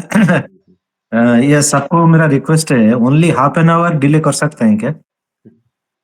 सो instead of 4:30 5 PM we can start प्रभु जी। हाँ प्रभु, मैं वीर कृष्ण प्रभु की तरफ से आप सबसे विनती कर रहा हूँ कि क्योंकि वो प्रभु जी एक चक्र लीडर हैं, वो प्रचार करते हैं, वो चाहते हैं कि उनके चक्र के सारे भक्त भी क्लास श्रवण करें और ज्यादा से ज्यादा हम घंटा सवा घंटा ही रखते हैं, ज्यादा नहीं रखेंगे। और 10 मिनट लास्ट में जिसको कुछ क्वेश्चन आंसर हो तो कर सकते हैं और एक दूसरे को सहायता करना चाहिए। थोड़ा आप अगर समय एडजस्ट करें तो और कई भक्त इसमें जुड़ना चाहते हैं। ठीक है प्रभु जी, फिर 5 o'clock से ज्यादा मत करिए प्लीज। हरे कृष्णा प्रभु जी, दंडवत प्रणाम सबको। एक मेरा विनती है आप सबको, 12 बजे से 4 बजे के अंदर ही करोगे तो बहुत अच्छा होगा और मैं अटेंड कर पा सकती हूँ। कौन सी 12? इंडियन टाइमिंग या आपके मिडिल ईस्ट का? इंडिया टाइम प्रभु जी, इंडिया टाइम। अरे माता जी, ये तो लोगों का वर्किंग आवर है। 4:30 बजे के अंदर।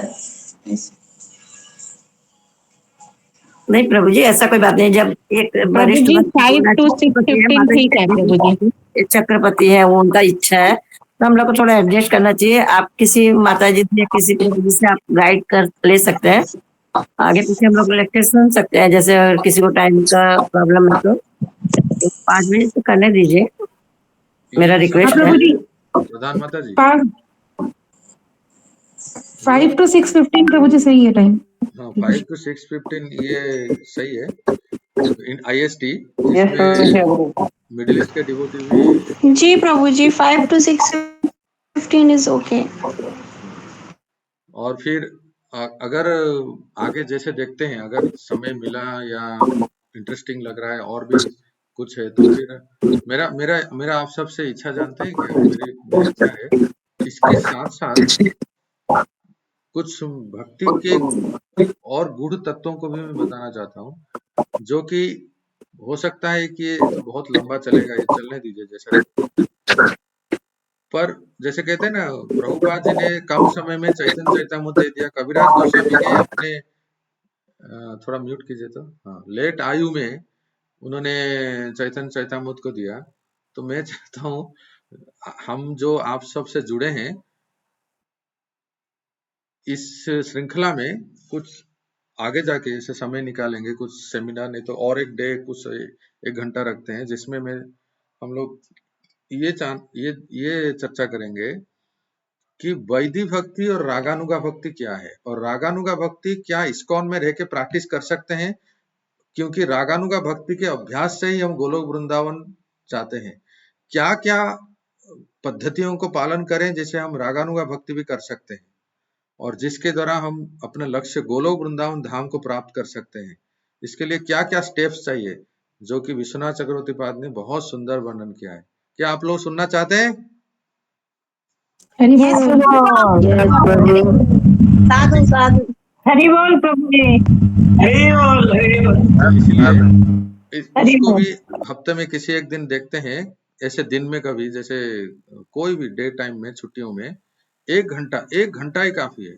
45 मिनट डिस्कशन होगा और 15 मिनट 45 मिनट चर्चा और 15 मिनट प्रश्नोत्तर रखते हैं, क्योंकि उसको जानना बहुत आवश्यक है। जब 10 साल 15 साल इस्कॉन में बीत गए हैं, अभी भी वही हम अगर उसी जो भी ABCD सुने हैं उसी ढांचे में ही चलेंगे तो महाप्रभु ने जो हमें दिया, देने के लिए आए थे, उसको कब प्राप्त करेंगे? क्या अगले जन्म में? एक ये है। और हमारे गोस्वामी ने जो ग्रंथ लिखे हैं वो सब हम लोगों के लिए पढ़ने के लिए ना कि कोई बाहर वाले को पढ़ने के लिए। तो ये सब कम से कम जाने तो सही। तो इसको हम एक सेशन लेंगे आगे, हम लोग विचार करके, ठीक है? वीर कृष्ण पूछा ही है ना? यस प्रभु जी, खाली ये जूम में हो सकता है क्या क्लास? जूम में होने से बहुत बढ़िया होता है। अच्छा प्रभु जी, मैं आपसे ये कह रहा था, आप सभी से, मेरे पास एक्चुअली जूम अकाउंट नहीं है। आप में से किसी के पास जूम अकाउंट हमारा? हाँ हमारे पास है जूम अकाउंट, हमारे पास है प्रभु जी। अच्छा, तो ये क्लास के लिए जूम अकाउंट हम लोग शेयर कर सकते हैं, बट हम लोग उसके लिए एक जो ग्रुप बनाएंगे तो सब लोग उसमें ऐड हो जाएंगे, देन इट विल बी, ये बहुत अच्छा रहेगा शेयर करने के लिए। अच्छा, हाँ, बहुत अच्छा प्रभु, ऐसा कर सकते हैं। तो ठीक है, मैं आप लोग सहमत है जूम में मिले सब? हरी प्रभु जी, लेकिन जूम में ना मेंबर्स लिमिटेड रहेंगे, 250 तक रहेंगे, उससे ज्यादा नहीं हो पाएंगे प्रभु जी। पेड वाला ले जाएंगे ना, पेड वाले में आप तो ले सकते हैं, अनलिमिटेड होता है ना। मर्जी अभी 40 ही है। देखो 200 इतना हमारे पास होंगे ही नहीं। अब देखिए ना, अराउंड 50 ही है। अब होने दीजिए, जब प्रभु जी हम लिंक शेयर किया तो हो सकता है ज्वाइन करेंगे और लोग। नहीं प्रभु, नेक्स्ट क्लास में हो जाएंगे प्रभु जी। 200 से ज्यादा होने का प्लान है, आप लोग तो इसलिए बोल रहे हैं उसमें यस प्रभु। जूम में ऑप्शन है, ज्यादा हो जाएंगे तो उसको अनलिमिटेड भी कर सकते हैं।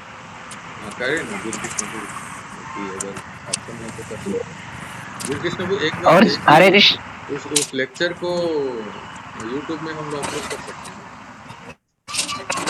जो भी ऑप्शन है। हरे कृष्ण प्रभु जी, मुझे पूछना था।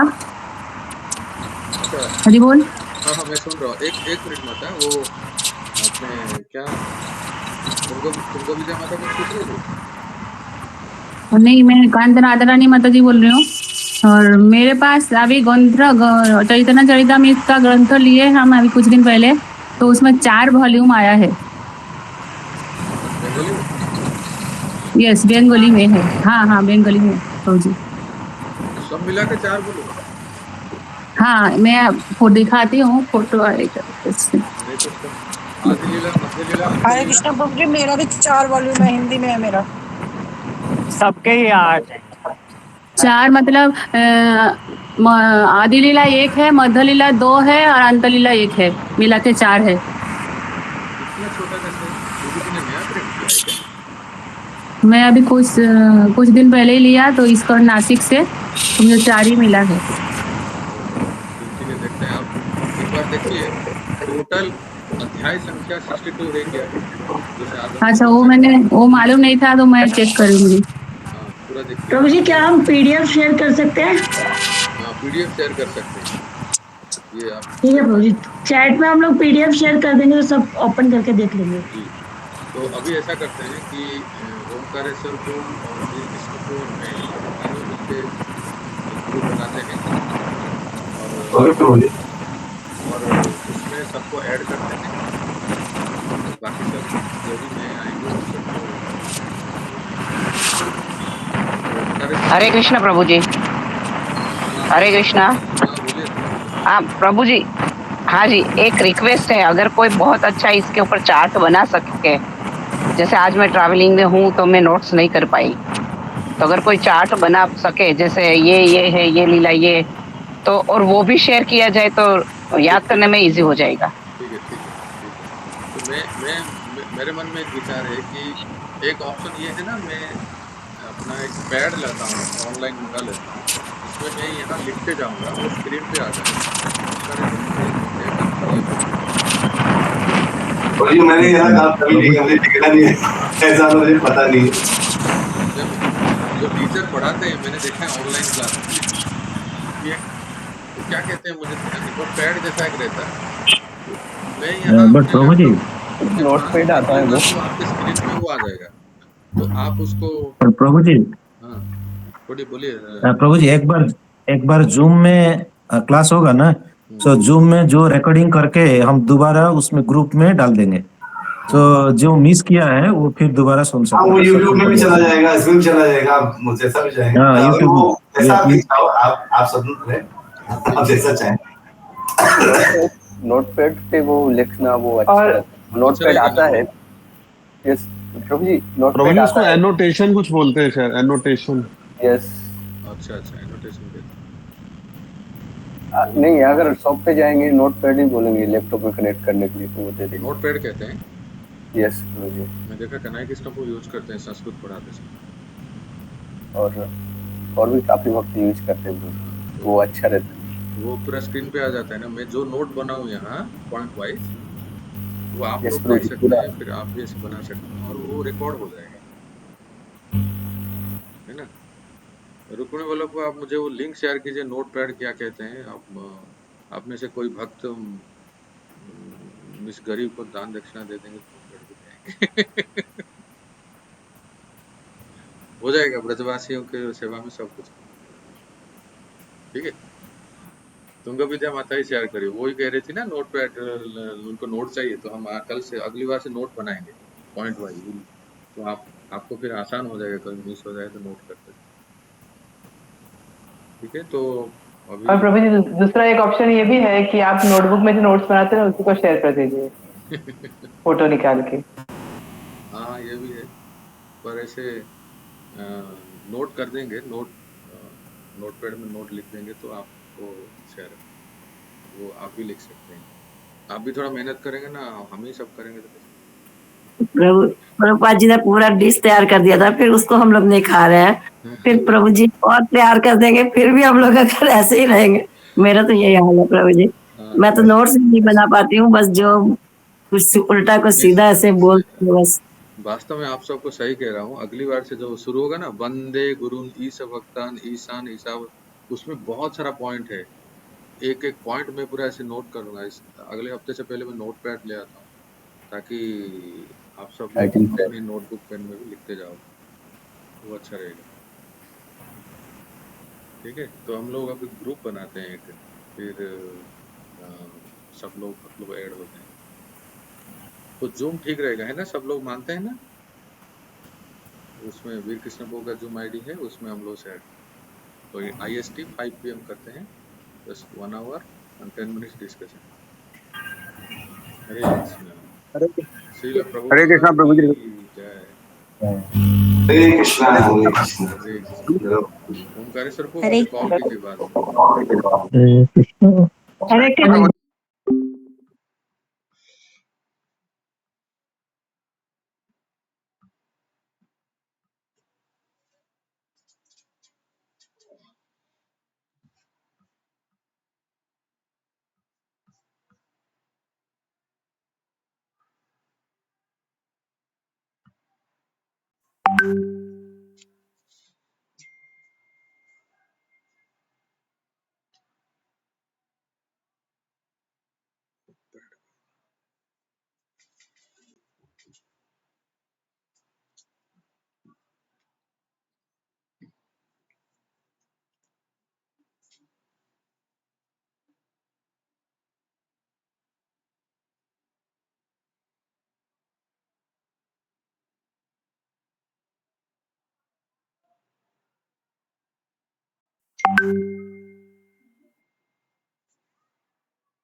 हाँ, हरे कृष्णा।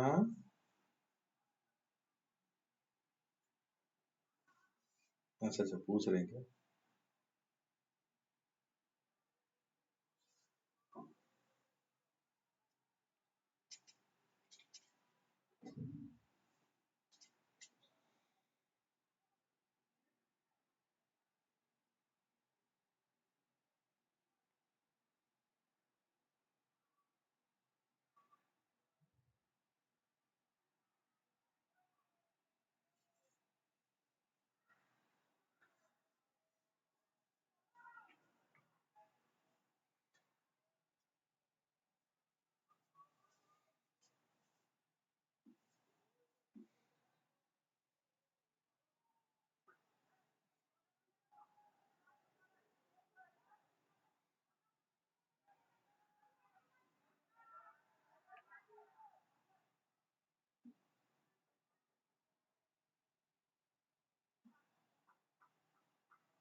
स्टॉप रिकॉर्डिंग करूं? स्टॉप रिकॉर्डिंग करूं?